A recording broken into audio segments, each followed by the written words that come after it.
Get ready to venture into one of the most disturbing and thought-provoking stories in the Bible, a tale that exposes the darkest aspects of human nature and the devastating consequences of a society in chaos.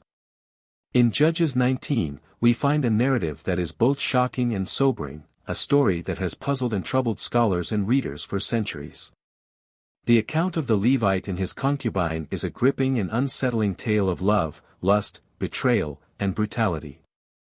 It's a story that raises uncomfortable questions about the nature of humanity, the consequences of sin, and the role of God in the midst of suffering.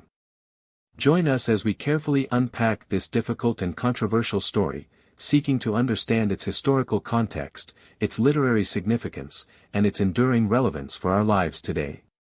Let's embark on this journey together, with sensitivity, respect, and a commitment to uncovering the truth and wisdom hidden within this haunting tale. Our story begins in the tumultuous era of the Book of Judges, a time of great upheaval and disorder in ancient Israel. The phrase, "There was no king in Israel, everyone did what was right in his own eyes," Judges 21 verse 25, becomes a haunting refrain, echoing throughout the land. This was an era of moral and social chaos, where individual desires and whims ruled supreme, and the fabric of society was torn asunder. In this tumultuous landscape, our story unfolds. A Levite, a member of the priestly class, lived in the remote hill country of Ephraim. He was a man of some stature, but his personal life was marked by turmoil. He had taken a concubine, a secondary wife, from Bethlehem in Judah. The concubine's name is not recorded, but her actions would become the catalyst for the tragic events that followed. For reasons not explicitly stated, the concubine grew discontent and unfaithful, abandoning the Levite to return to her father's house in Bethlehem. The Levite, perhaps motivated by a mix of love, pride, and possessiveness, waited 4 long months before deciding to retrieve her. He set out on the arduous journey to Bethlehem, driven by a desire to reclaim his concubine and restore his honor. With a determined heart, the Levite sets out on the long journey to Bethlehem, driven by a desire to reconcile with his wayward concubine. As he arrives in the city, her father greets him with a warm embrace, eager to reunite with his son-in-law. The two men spend several days feasting and enjoying each other's company, reliving old times and strengthening their bond. On the 5th day, despite the father's enthusiastic insistence to stay longer, the Levite decides it's time to leave. He prepares to depart late in the afternoon, aiming to return home before nightfall. However, the late start and the slow pace of their entourage make it clear that they won't be able to complete the entire journey before darkness falls. As they approach the city of Gibeah, now known as Jerusalem, the Levite servant suggests stopping for the night, recognizing the dangers of traveling in the dark. But the Levite is resolute, preferring to press on and find shelter in an Israelite city rather than risk staying in a foreign town. He leads his entourage onward, pushing into the territory of Benjamin, where the city of Gibeah comes into view. Little does the Levite know, this decision will have far-reaching consequences, setting in motion a chain of events that will leave a trail of devastation and tragedy in its wake. The stage is set for a harrowing tale of violence, betrayal, and chaos, one that will expose the dark underbelly of human nature and the devastating consequences of unchecked sin.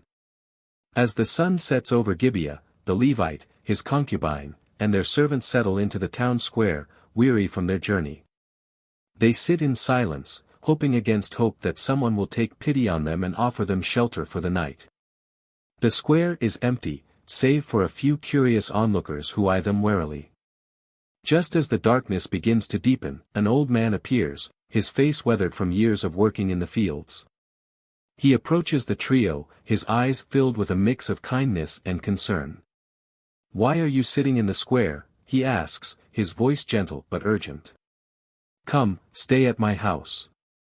Don't spend the night here, where you're vulnerable to harm." The old man's words are laced with a sense of foreboding, and the Levite, grateful for the offer, accepts. They follow the old man to his home, where he provides them with food, drink, and a place to rest. The evening is peaceful, the only sound the crackle of the fire and the gentle hum of conversation. But as the night wears on, a sinister atmosphere begins to creep over the household. The old man's warnings seem prophetic, as the shadows outside seem to grow long and menacing. The Levite, his concubine, and their servant try to rest, but their eyes remain fixed on the door, wondering what dangers lurk outside. And then, without warning, the peaceful night takes a dark and terrifying turn. As they are enjoying the old man's hospitality, some of the wicked men of the city surrounded the house. Pounding on the door, they shouted to the old man who owned the house, "Bring out the man who came to your house so we can have sex with him," Judges 19 verse 22. This demand echoes the story of Sodom and Gomorrah, highlighting the depravity in Israel. In a desperate attempt to protect his guest, the old man offers his virgin daughter and the Levite's concubine instead. The men of the city refuse to listen until the Levite forcibly sends his concubine outside. She is brutally abused throughout the night, and in the morning, she collapses at the door of the house. The Levite finds his concubine at the doorstep the next morning. Placing her on his donkey, he sets out for home. When he arrives, he discovers she has died from her injuries. What follows is a gruesome act meant to galvanize the tribes of Israel into action. The Levite takes a knife and dismembers her body into 12 pieces, sending them to each of the 12 tribes of Israel, Judges 19 verse 29.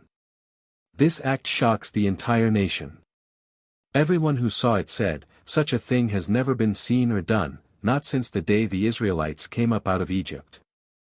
Just imagine. We must do something. So speak up. Judges 19 verse 30. The tribes of Israel respond with outrage and convene a council at Mizpah. At Mizpah, the Levite recounts the horrific events, and the tribes resolve to punish Gibeah for its crime. The tribe of Benjamin refuses to hand over the guilty men, leading to a brutal civil war.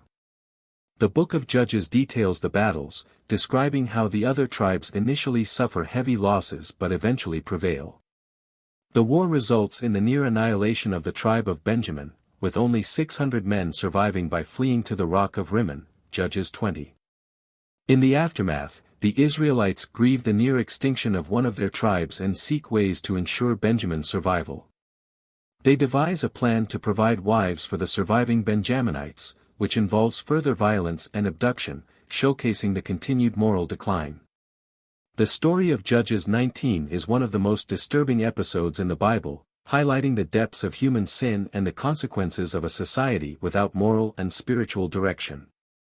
It serves as a powerful reminder of the need for justice, compassion, and adherence to God's laws. This narrative, while difficult to read, emphasizes the importance of community and accountability. It also foreshadows the need for a righteous king and, ultimately, points to the coming of Jesus Christ, who embodies the perfect justice and mercy that Israel lacked. As we reflect on this story, let us remember the importance of standing against injustice and the value of living according to God's righteous standards. May we learn from the past to build a future rooted in compassion, justice, and faith. Thank you for joining us in this deep dive into one of the Bible's most intense stories. If you found this video insightful, please like, comment, and subscribe for more explorations of biblical narratives and their enduring lessons. Until next time, stay curious, stay faithful, and let the light of truth guide your path.